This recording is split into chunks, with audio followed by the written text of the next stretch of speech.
Un extrait d'un morceau qui fait du bien sur l'unité, sur la force du peuple d'Israël pendant la guerre. Je vous laisse découvrir tout cela et on commente juste après. Tous les jours, toutes les nuits, on entend des gros bombardements. On est 5 dans un lit, dans nos bras, on rassure nos enfants. On est forts et unis contre les forces du mal de l'Iran. Aidés par la Russie, le Yémen, l'Irak et le Pakistan. Ô Éternel, créateur du monde, de la terre et du ciel. Ô Éternel, tu es notre force quand tout devient cruel. Ô Éternel, pour toute la vie je te serai fidèle. Ô Éternel, toi qui protèges tout le peuple d'Israël. Et il est là, il est avec nous, Jonathan Isaac. Bonjour et merci de nous avoir rejoint. Alias Rojo, artiste franco-israélien. Bravo, ça fait vibrer pas mal de monde ce type de musique, surtout en ce moment. Vous devez nous raconter, si vous voulez bien, la jeunesse de cette chanson. Ça vous est venu naturellement, tout ça, en voyant ce qui se passait autour de vous ces derniers jours? Moi, en fait, j'ai pris parti pour mon entité juive à partir du 7 octobre. Même si je suis, depuis que je suis petit, amené à faire des chansons où je mets mon judaïsme sans forcément en parler, de manière subliminale par rapport au fait que je suis rappeur.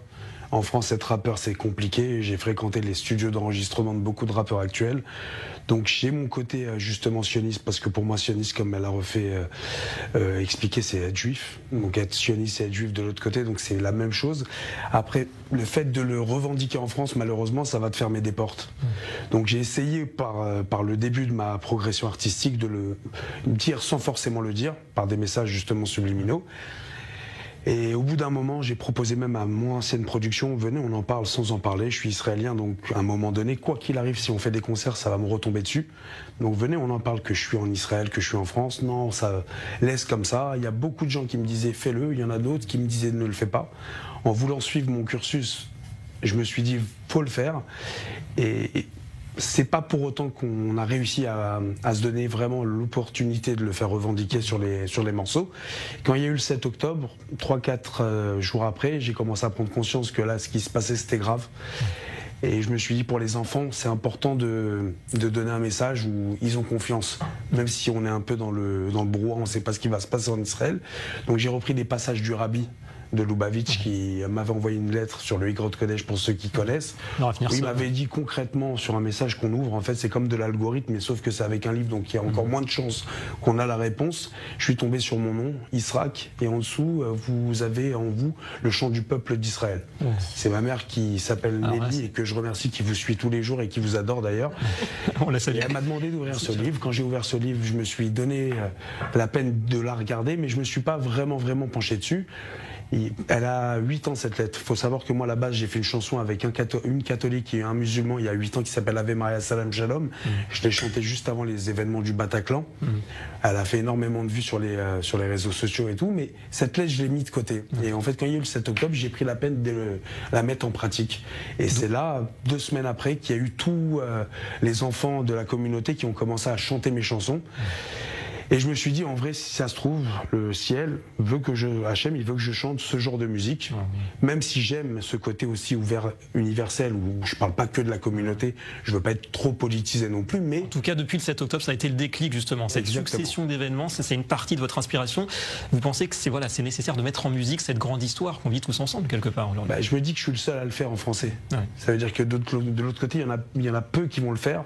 Et aujourd'hui, moi, j'écris cette chanson, même si vous ne me croyez ou pas, je l'écris entre 2 post-clopes. Ah oui, on a vu qu'il n'y a pas eu beaucoup de temps depuis. J'écris beaucoup sur les 12 jours. Non, mais ça veut dire que j'écris beaucoup et en fait, je me suis servi des IA pour personnifier ma voix parce que j'ai pas été dans un studio pour la faire.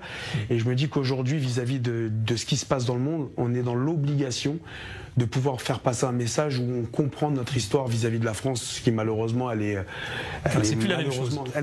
Faire passer des messages sans fumer, attention, pour ceux qui nous regardent. Bien sûr.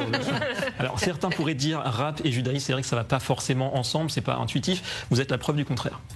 Le battement par minute, c'est le BPM. On dit que le rabbi disait qu'il fallait faire les nigoun. Mais moi, il m'a conseillé de faire de la musique avec des paroles. C'est les chants racides. Exactement. Et dans le message, il y a marqué la parole limite le chant. Donc moi, j'ai mélangé les deux. Pourquoi? Parce qu'aujourd'hui, même si la hauteur du judaïsme, elle n'est pas forcément atteinte, moi, je suis pas religieux, j'ai pas la kippa, j'essaie de faire à ma manière. Mais il y a des personnes qui sont ici, qui sont ici, qui sont ici. Moi, ma valeur, c'est de faire pour ceux qui comprennent pas. Encore une fois, la musique, c'est uniquement déjà le fait de mettre de l'harmonie dans le cœur de quelqu'un. Et surtout de rassembler aussi, c'est ce que de rassembler, exactement. Et de l'autre côté, moi je me dis aujourd'hui, les gens en France, ils sont pas forcément censés savoir ce qu'on vit. Moi qui suis bloqué ici, parce qu'à la base je devais rentrer depuis le 19 juillet, mais je suis ici, donc c'est 19 juin, mais je suis bloqué, donc je me dis, faut que les gens comprennent en France que c'est qu'une guerre. Ici, on la vit, on sait ce que c'est. Et le fait de la vivre avec les Hazakotes et ce qui s'est passé, ça nous permet de comprendre que c'est vraiment, vraiment, vraiment dur ce qu'on vit. Et les gens ne le comprennent pas. La musique permet d'être le support aussi de ces émotions. En tout cas, bravo, Jonathan Isaac, alias Rodjo. Je vous invite à retrouver. D'ailleurs, il a un titre, ce titre. Ce titre, il est sur les réseaux sociaux. Comment il s'appelle? Il s'appelle Unition et Zioniste. Unition et Zioniste. Et on fait mon concert normalement d'ici 2-3 mois sur Tel Aviv. Et bien